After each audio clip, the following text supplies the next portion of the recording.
Program ini didanai oleh para sahabat dan mitra dari Joyce Meyer Ministries. Seringkali disinilah kita berbuat kesalahan. Kita menggantungkan kemampuan alamiah kita atau talenta alamiah kita, dan kita perlu bergantung pada Allah.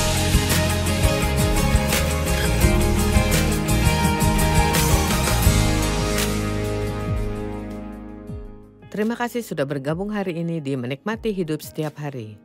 Nah, saya akan membagikan sesuatu hari ini yang kupikir akan membantu saudara menikmati hidup lebih lagi.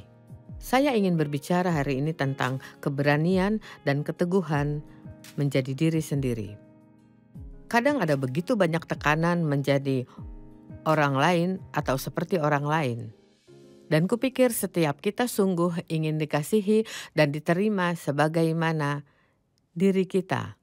Kita tak mau merasa seperti kita harus lakukan ini untuk membuat bahagia, atau lakukan itu untuk buat bahagia, atau jadi ini untuk bahagia. Kita hanya ingin bebas untuk jadi diri sendiri. Dan saudara tahu kita semua sedikit unik, dan saudara tak akan temukan dua orang yang sama persis, dan seringkali terutama di pernikahan. Ini jadi masalah utama karena biasanya kita nikahi orang yang berlawanan, kita tertarik pada yang punya hal yang kita tak punya, meskipun kita tak paham, inilah yang buat kita jadi tertarik. Lalu kita menikah dan mulai berusaha membuat mereka seperti kita. Dan saya tahu ini masalah besar bagi Dave dan saya bertahun-tahun, dan saya sungguh senang kita sudah melewatinya. Karena kini kita sudah menikah 55 tahun. Dan tahukah saudara bahwa saya bangga karena tak ada banyak orang yang dapat melewatinya. Dan sungguh kita mungkin lebih bahagia sekarang, kini makin bersahabat, lebih dari sebelumnya. Dan ada begitu banyak hal yang saya sukai dan hargai dari Dave. Tapi hal yang paling kusukai adalah ia mengizinkanku jadi diri sendiri. Meskipun saya punya kebiasaan menyebalkan, tidak sabaran. Saya yakin bisa menyebutkan banyak hal berbeda, tapi ia sungguh hal-hal yang banyak orang pikir kami ini kesalahan. Ia menertawaiku dan berpikir ini lucu karena ia tahu bahwa seperti inilah diriku.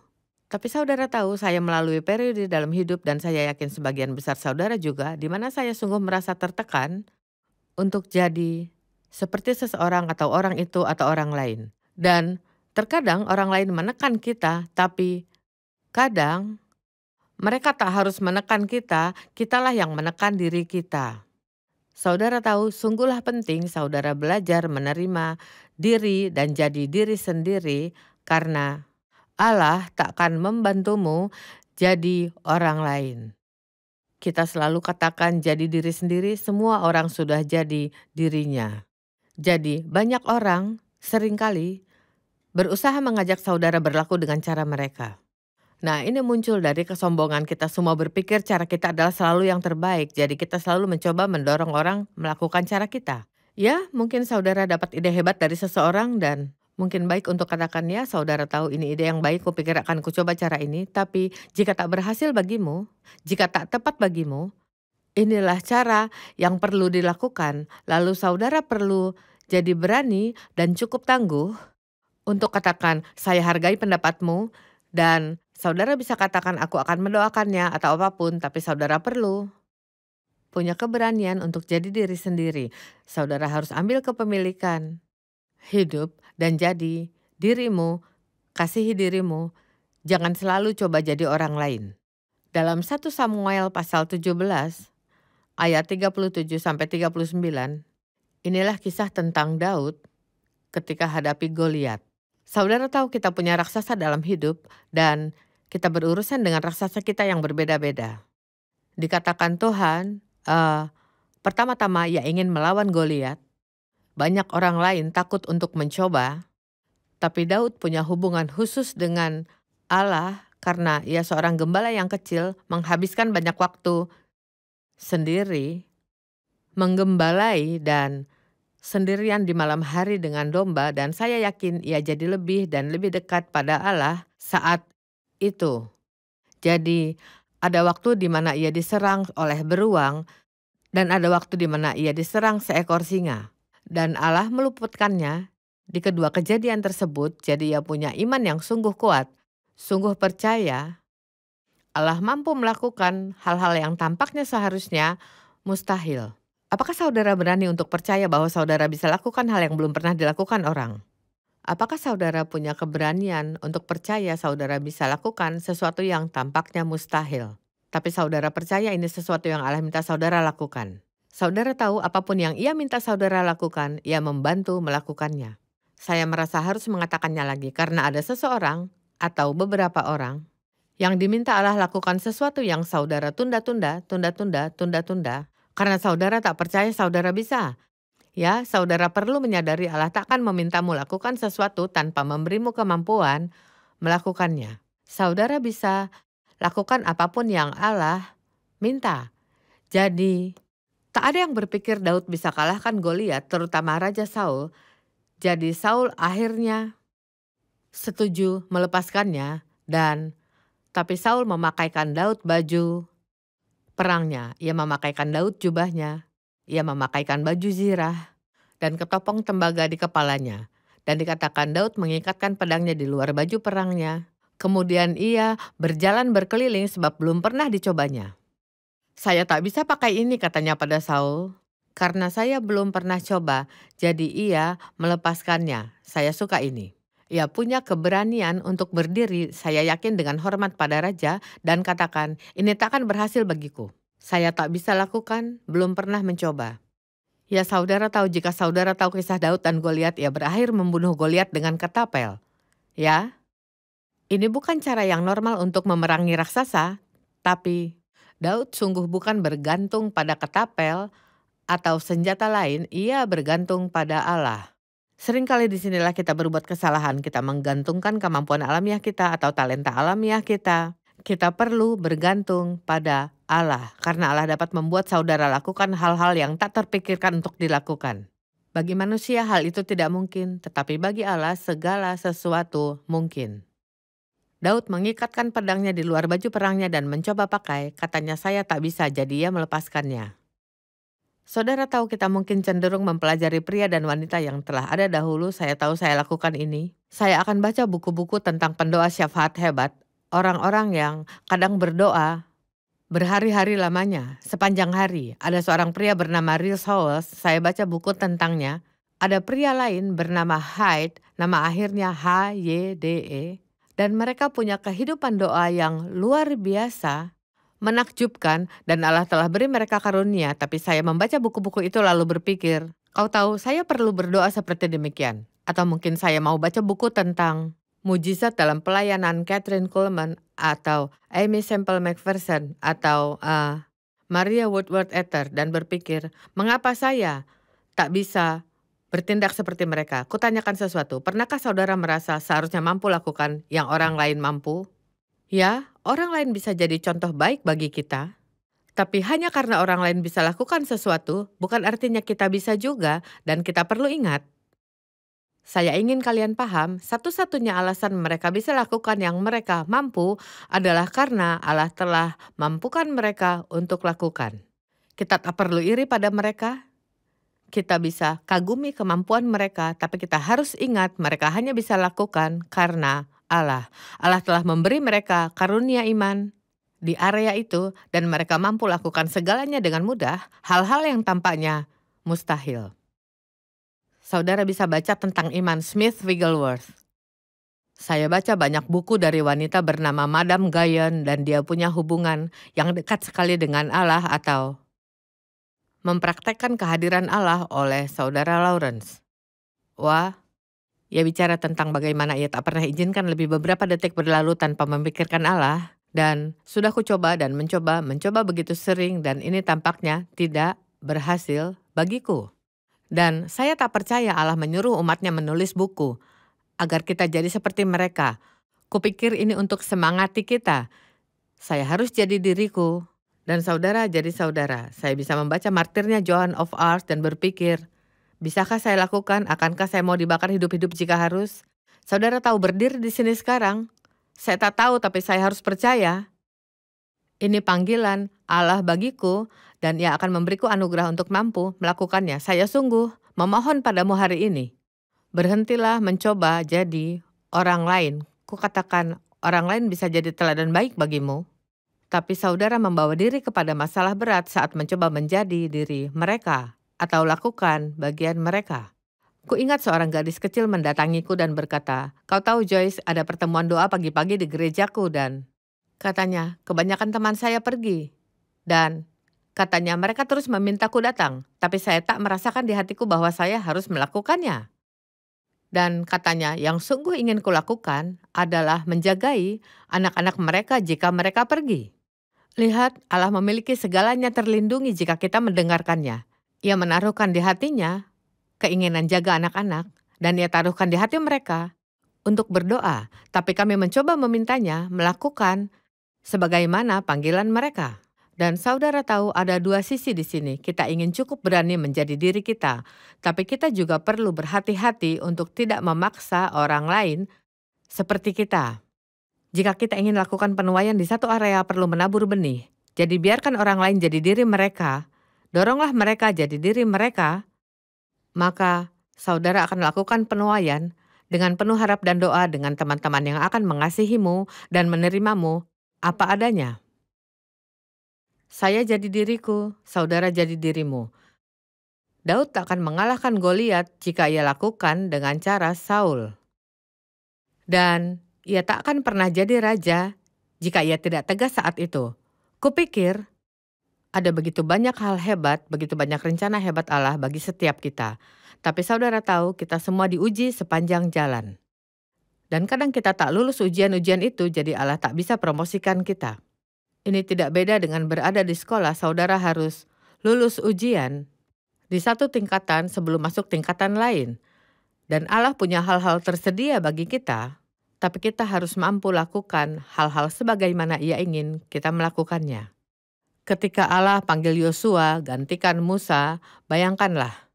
Musa, astaga, ia telah memimpin jutaan orang melalui padang belantara selama bertahun-tahun dan melalui begitu banyak hal. Dan karena kebiasaan marah dirinya yang menyebabkannya tak menaati Allah, ia tak diizinkan memimpin bangsa Israel ke tanah perjanjian. Dan setelah Musa mati, Allah panggil Yosua menggantikan posisinya. Nah, bayangkan, wah, tantangan besar. Tapi saudara tahu hal yang selalu kuperhatikan yang kusukai adalah Allah tak katakan jadilah seperti Musa. Katanya, sebagaimana kusertai Musa, maka engkau pun kusertai. Saudara lihat, inilah yang buat perbedaan. Sepanjang Allah besertamu, saudara bisa lakukan apapun yang diperlukan.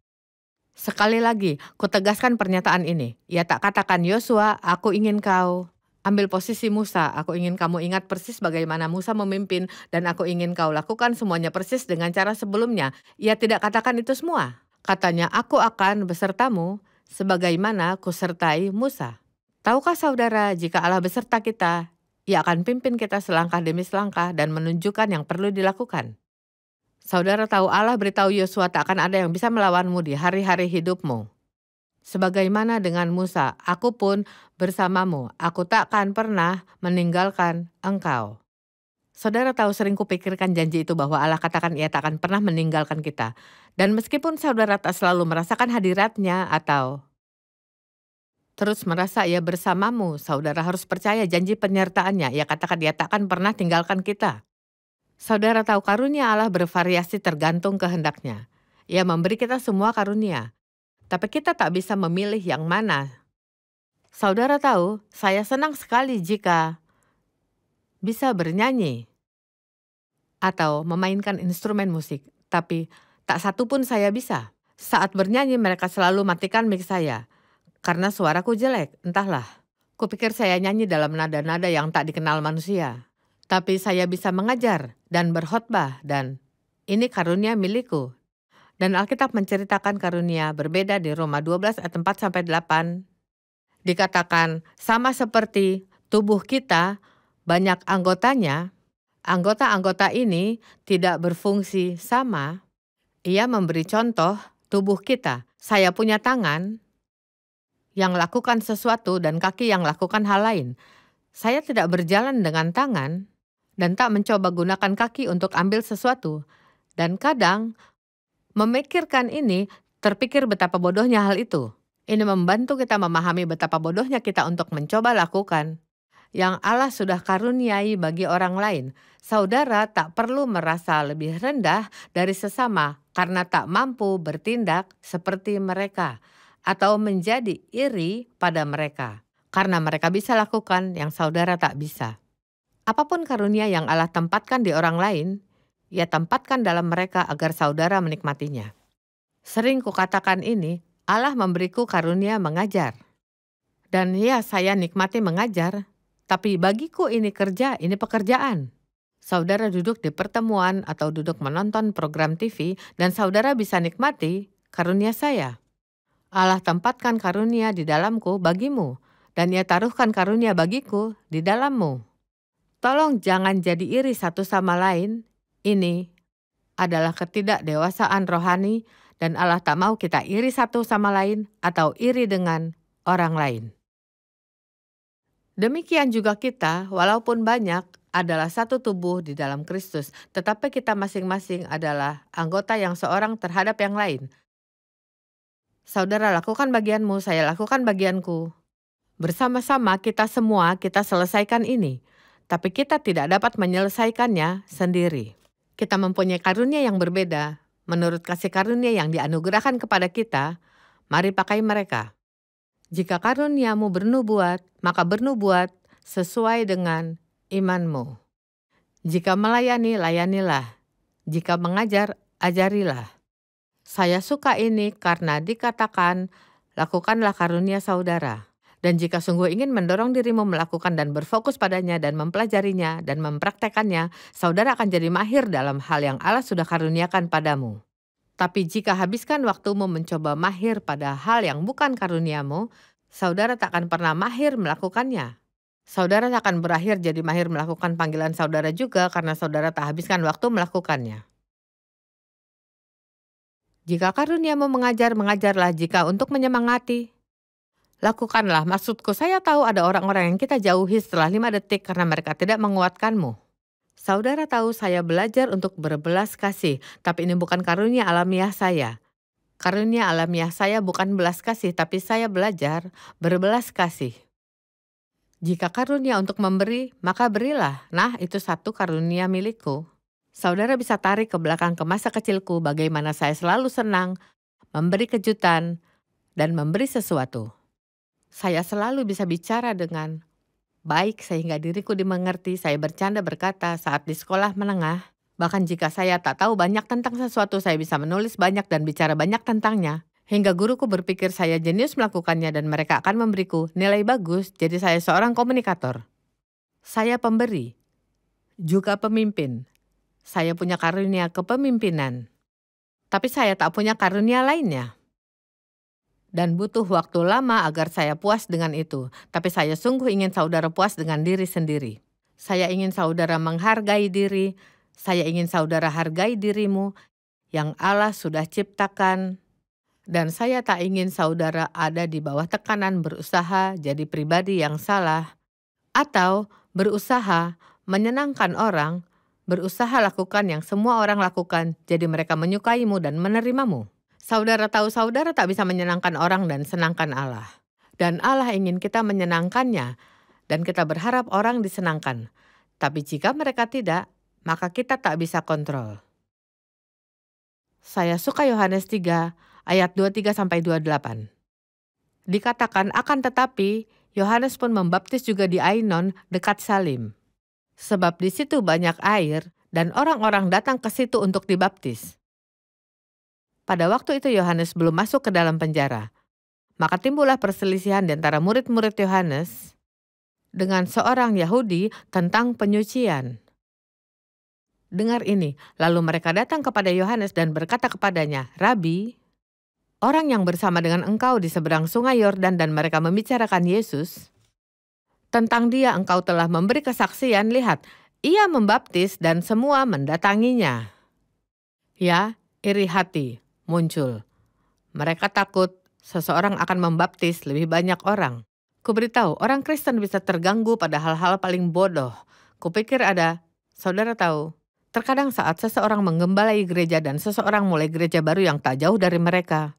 Mereka akan kesal dan khawatir tentangnya. Saya selalu katakan ada cukup banyak pendosa di dunia. Kupikir kita tak perlu memperebutkan siapa yang akan datang ke gereja siapa. Jawab Yohanes, dengarkan ini. Seseorang hanya dapat menerima apa yang dikaruniakan kepadanya dari surga. Kamu sendiri dapat memberi kesaksian bahwa aku telah berkata aku bukan Mesias, tetapi aku diutus untuk mendahuluinya.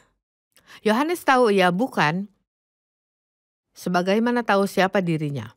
Ia tahu yang ia bisa lakukan, tapi ia tahu yang tak bisa ia lakukan. Dan aku pikir penting untuk tahu keduanya. Saya suka ini, katanya. Satu-satunya karunia yang bisa saudara dapatkan adalah yang dikaruniakan dari surga. Jadi, jika tidak punya kemampuan lakukan sesuatu, kita tak perlu jadi kesal karenanya atau mendorong diri mencoba lakukan yang kita tak bisa. Saya perlu berkata Allah belum memberiku karunia melakukannya, tapi ia memberiku karunia untuk lakukan sesuatu. Kupikir sering kali jika orang tak mampu lakukan sebagaimana orang lain, maka mereka mempersalahkan diri dan merasa mereka tidak baik. Jangan lakukan. Saudara bisa lakukan hal luar biasa. Saudara tahu mungkin saudara ibu rumah tangga dan membesarkan 4 anak ya, kupikir ini luar biasa. Maksudku putraku dan istrinya punya 4 anak. Dan semuanya sekolah di rumah. Wah, bagiku ia luar biasa. Saya tak akan bisa sekolahkan 1 anak di rumah seharian. Mereka tak akan menyukaiku di penghujung hari jika aku mencoba. Dan ini menakjubkanku betapa ini mudah baginya. Nah, hari-harinya berjalan buruk, tapi ini adalah karunia untuk melakukannya. Jadi jangan pikir hanya karena saudara tak punya karunia untuk tampil berkilauan di panggung, maka saudara tidak punya karunia. Saudara punya karunia hebat. Tahukah apa panggilan saudara? Itu bagus. Tapi saudara tahu bahkan lebih penting jika tahu saudara tak terpanggil, untuk apa dan jangan jadi malu karena tidak mampu melakukan. Daud berkata, saya tak bisa lakukan, saya tak terbiasa. Tak masalah ia berkata, saya tak bisa. Dan tak masalah untuk berkata, tahukah saudara, saya tak mahir melakukannya. Saya ingat 1 orang mendatangi kami dan ia memimpin sekelompok orang. Sekitar 10 orang ia memimpin departemen ini, ada sekitar 10 orang di dalamnya. Dan ia memimpin dengan baik dan departemennya bertumbuh dan kini ada sekitar 50 orang. Dan saya ingat ia datangi kami dan ini hanya terjadi sekali dalam sejarah pelayanan kami. Ia datang dan katakan, tahukah kalian, saya suka pelayanan ini, saya ingin tinggal, tapi ini di luar kendaliku. Saya bisa mengatur 10 orang, tapi 50 orang terlalu banyak dan saya tak melakukan tugas dengan baik. Iya, saya tidak hilang hormat padanya karena itu. Saya menghormati dirinya karena ia datang berkata, saya tidak mampu. Kita tak perlu mencoba mengesankan orang dengan mencoba berpikir kita bisa melakukan segala hal. Saudara tahu ada ayat yang kupikir kadang kita tarik keluar konteks. Di Filipi 4 ayat 13, dikatakan segala perkara dapat kutanggung di dalam Dia yang memberi kekuatan kepadaku. Saudara tak bisa menarik ayat ini dan mengaplikasikannya kepada segala hal yang diinginkan. Saudara harus membaca ayat sebelumnya dan sesudahnya. Saudara bisa buat Alkitab katakan apapun jika hanya menarik sepotong ayat dari tengah-tengahnya. Tapi jika saudara lihat apa yang Paulus katakan di sana, dia katakan, aku tahu apa itu kekurangan dan aku tahu apa itu kelimpahan dan menjadi puas dalam keduanya. Wah, Paulus berkata, saya bisa punya masalah dan tetap puas. Saya bisa bersenang-senang dan juga puas. Lalu katanya segala perkara dapat kutanggung di dalam Dia yang memberi kekuatan. Dan ini perlu jadi tujuan kita menjadi stabil dalam setiap situasi. Seorang yang sabar, menyenangkan, penuh kasih saat ada masalah atau jikapun segalanya berjalan lancar. Saat menjadi Kristen, saudara tak memasuki kontes ego. Saudara tak akan pernah bebas sampai saudara tak lagi berpikir untuk mengesankan orang. Kukatakan lagi, saudara tak akan pernah bebas sampai tak lagi berpikir untuk mengesankan orang. Alkitab memberitahu bahwa kita perlu hindari kompetisi dan perbandingan. Dan saya bukan bicara soal bertanding di permainan baseball atau apapun. Saya bicara tentang kita tak perlu terus berlomba dengan orang. Mungkin jika mengenal orang yang baca Alkitab sepanjang tahun, saudara mencoba dan ini tak berhasil bagimu, saudara tak perlu lakukan seperti mereka. Datangi Allah dan cari tahu apa yang Ia ingin dari saudara. Ikutilah pimpinannya bagi dirimu.